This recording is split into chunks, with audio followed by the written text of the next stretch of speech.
Sziasztok! Kálmán Zsolt vagyok, üdvözöllek benneteket. Folytatjuk a kísérletezést az otthoni sütés tematikában.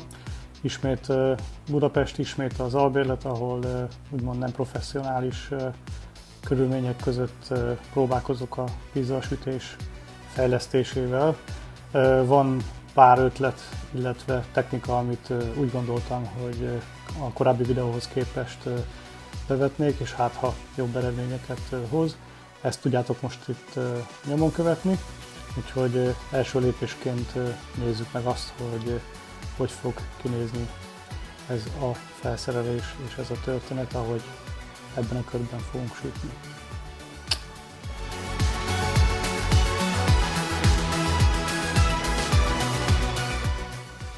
Nos, akkor nézzük meg a részleteket.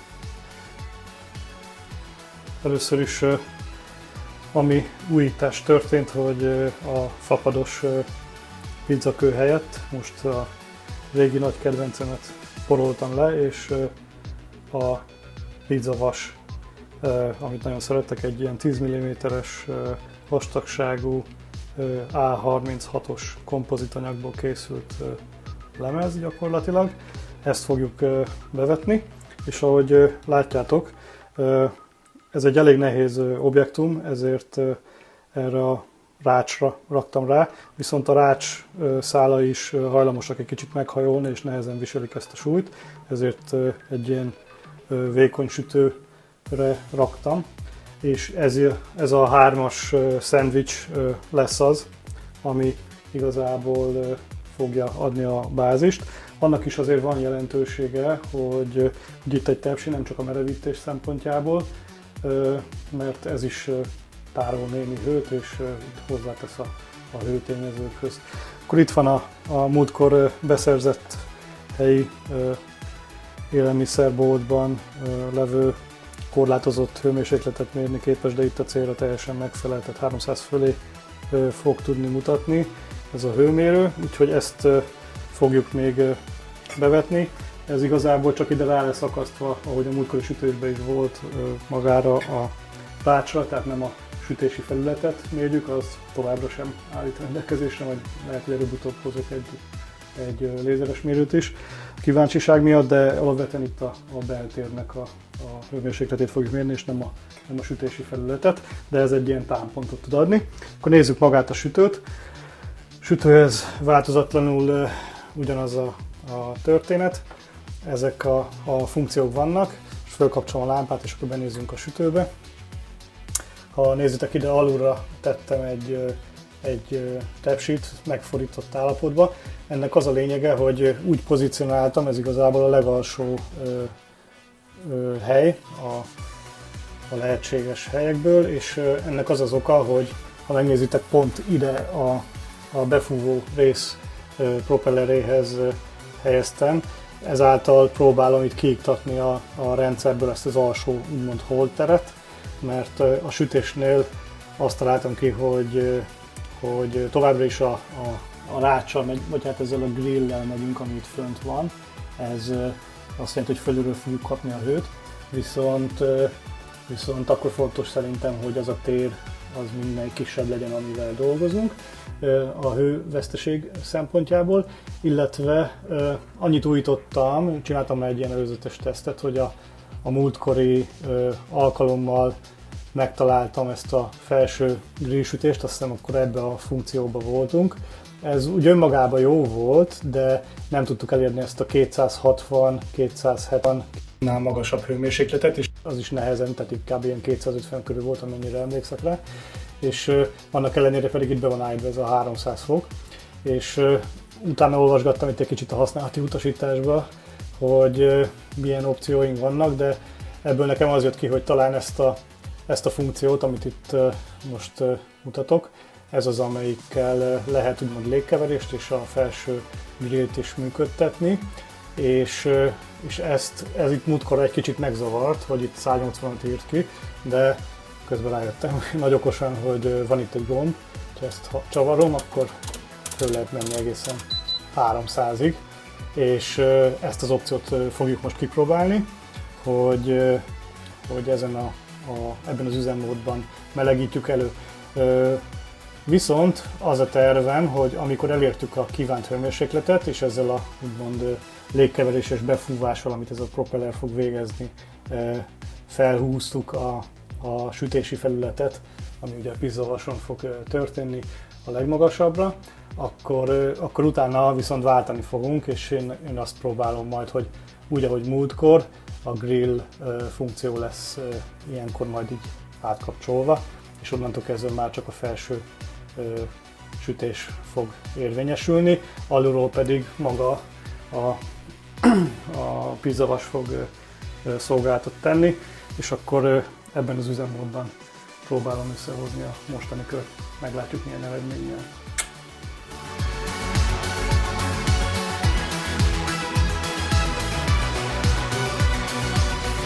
Akkor rakjuk be a pizzavasat a megfelelő helyre. Én azt gondolom, hogy ide nem a legtetejére, hanem egyen lejjebb, de arra nem bele, hanem rácsúsztatva helyezem ezt be. És azt fogom még csinálni, hogy a mérőórát azt végül is ide fogom helyezni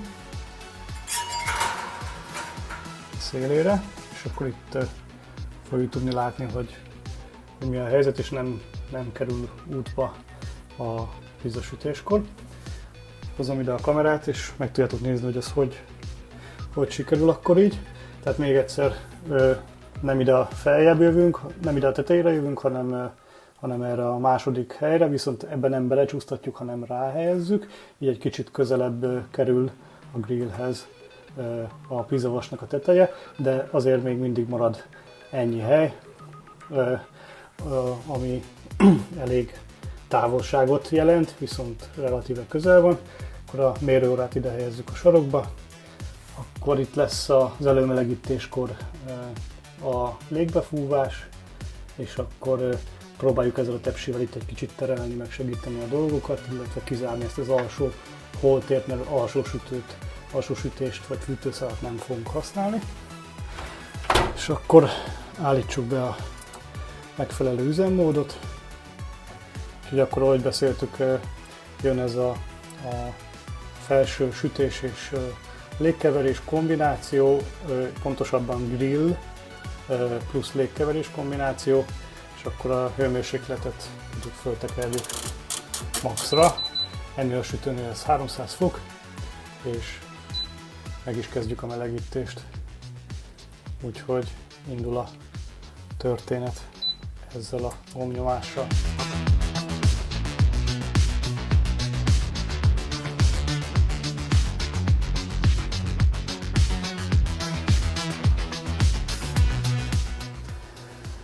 Eltelt egy erős óra, nézzük meg, hogy állunk itt az előmelegítéssel a sütő szempontjából.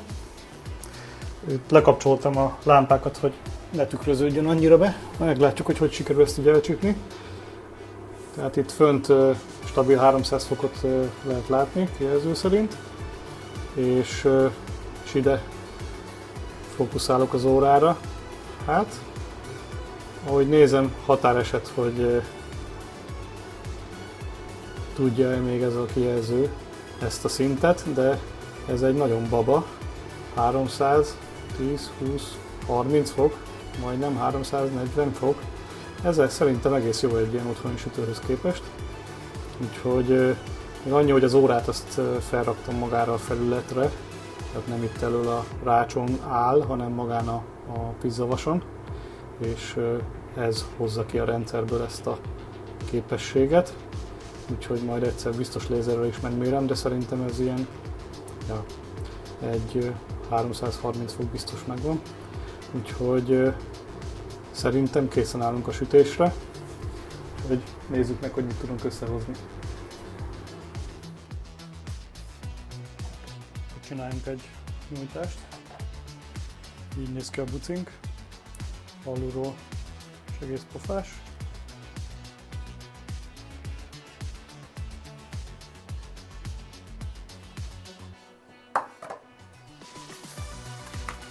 Nyújtáshoz én egyébként sima létes lisztet használok a legtöbbet, de Semolina Rimacinátát is szoktam. A durva őrlésű az nekem annyira nem jön be, ez a finomítottabban szoktam menni, de ez a rétes liszt pedig teljesen rendben van. Íz semleges, és teszi a dolgát.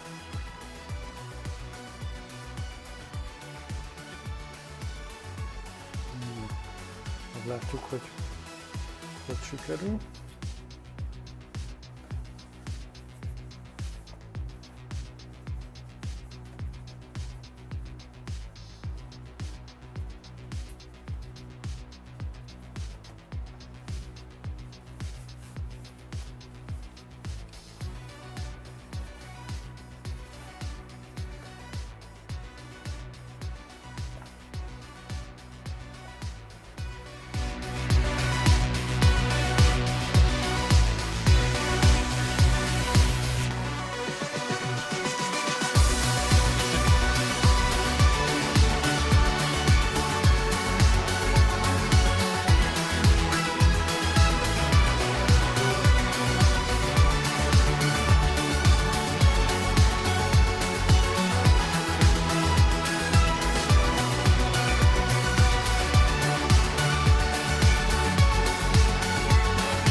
Nos, feltételezést azt elrontottam, de igazából leragadtam annál, hogy micsoda egy kanottó sikerült ebből a pizzából.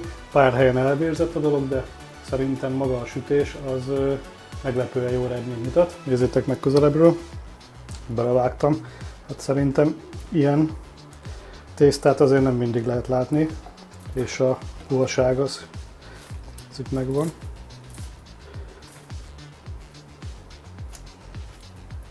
Úgyhogy azt gondolom, hogy van ebbe fantázia, és nézzétek meg, hogy szárnyal gyakorlatilag a sütő hőmérséklet szempontjából, hogy gyakorlatilag lassan úgy tartunk, hogy kiakasszuk ezt az órát, ezt a mérőketyerét. Próbálom itt befókuszálni, de hát ez bőven, ez most már 340 fölé is ment szerintem, úgyhogy itt tartunk, megnézzük a következőt, hogy sütünk.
Na hát ez ilyen lett.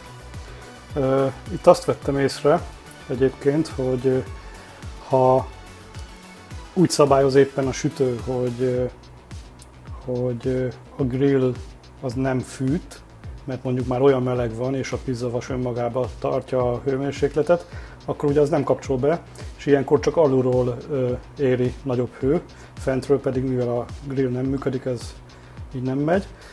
És azt gondolom, hogy ezt úgy lehet esetleg kompenzálni, hogy nem baj, hogyha kinyitjuk az ajtót, és mondjuk esetleg elkezdjük forgatni, mert az ajtó kinyitása által hőesés lesz, és ez ugye a szabályozási rendszerben újra mondja a sütőnek, hogy izzítsa fel a szálakat oda fönt a grillnél, és akkor megkapjuk azt az extra hőt, ami ahhoz kell, egy ilyen szép barna legyen. Egyébként szerintem patika.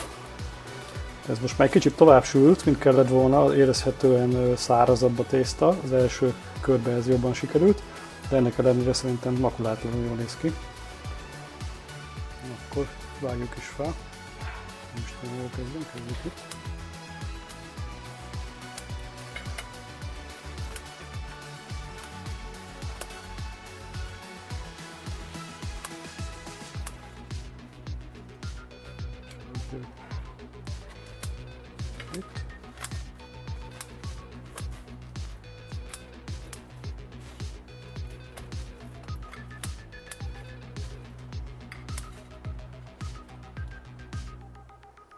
Így nézzünk ki. Illetve így. Puha finom.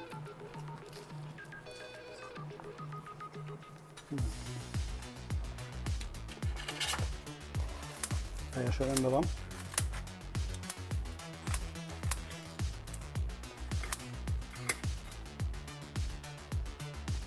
Ez pedig néz ki.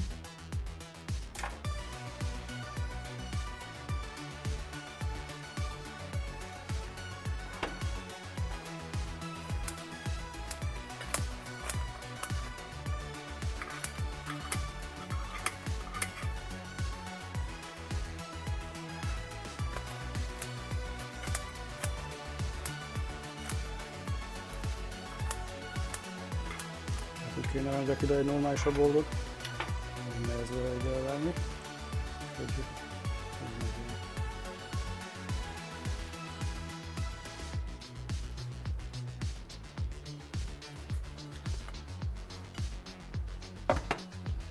Nos, megérkezett a harmadik pizzánk is. Úgy döntöttem, hogy ez Bianca lesz. Kap egy kis olívaolajat. Döntésemet megkönnyítette, hogy elfogyott a paradicsomszósz. Úgyhogy akkor jön a Parmigiano Reggiano.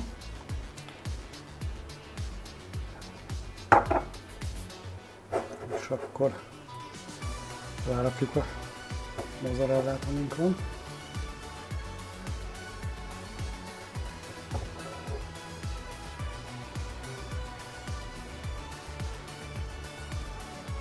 Próbálom egyenletesen elosztani.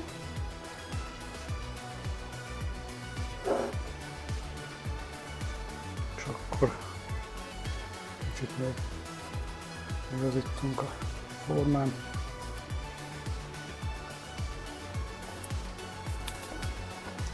Meglátjuk, hogy mit mutat.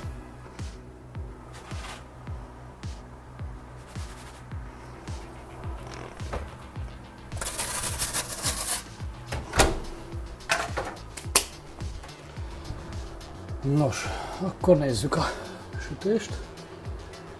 Stabilan tartjuk a hőt, és bent a pizza. Ez itt a harmadik példány.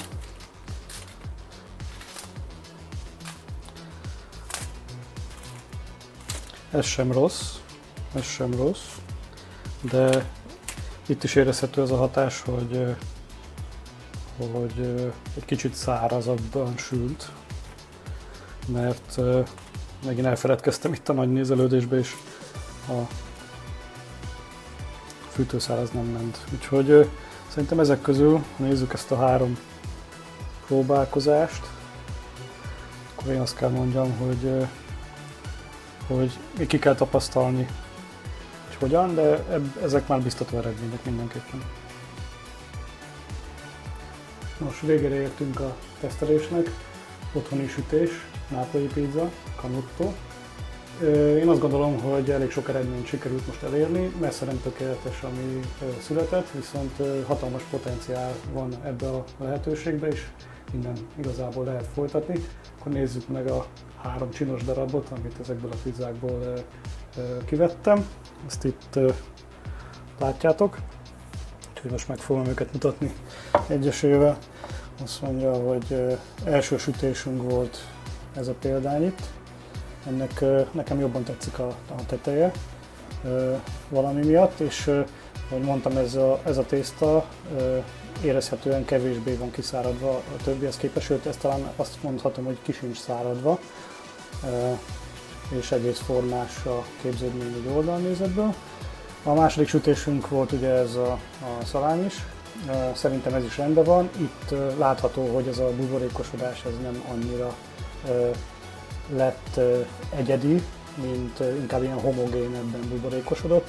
Ez abból van, amit mondtam így közben is, hogy elcsíptem azt a pillanatot, amikor fönt nem működött a grill, és alul pedig a pizzakő sütött ezerre, az összhőmérséklet pedig olyan magas volt, hogy nem kapcsolt be a rendszer olyan szempontból, hogy felülről wattoljon, és akkor ez így visszafogta a növekedést.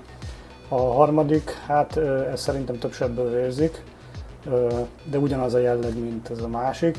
A sütés idő egyébként ilyen 2-3 perc között mozgolódott, úgyhogy valahol ebből szerintem ki lehet hozni ennél jobbat is, csak ki kell gondolni, vagy végig kell tesztelni még, hogy hogyan tovább, és mire kell odafigyelni.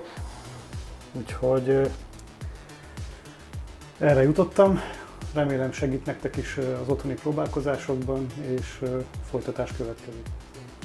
És akkor jön még a ráadás, elfelejtettem egy nagyon fontos dolgot, Loár Laci barátom szokta mindig ezt fókuszba helyezni, mégpedig, hogy néz ki a pizza alulról, hogy sült az alja. Hát akkor nézzük, itt fejjel lefelé fordítottam a csatateret, és lehet elmékedni, ez a valóság.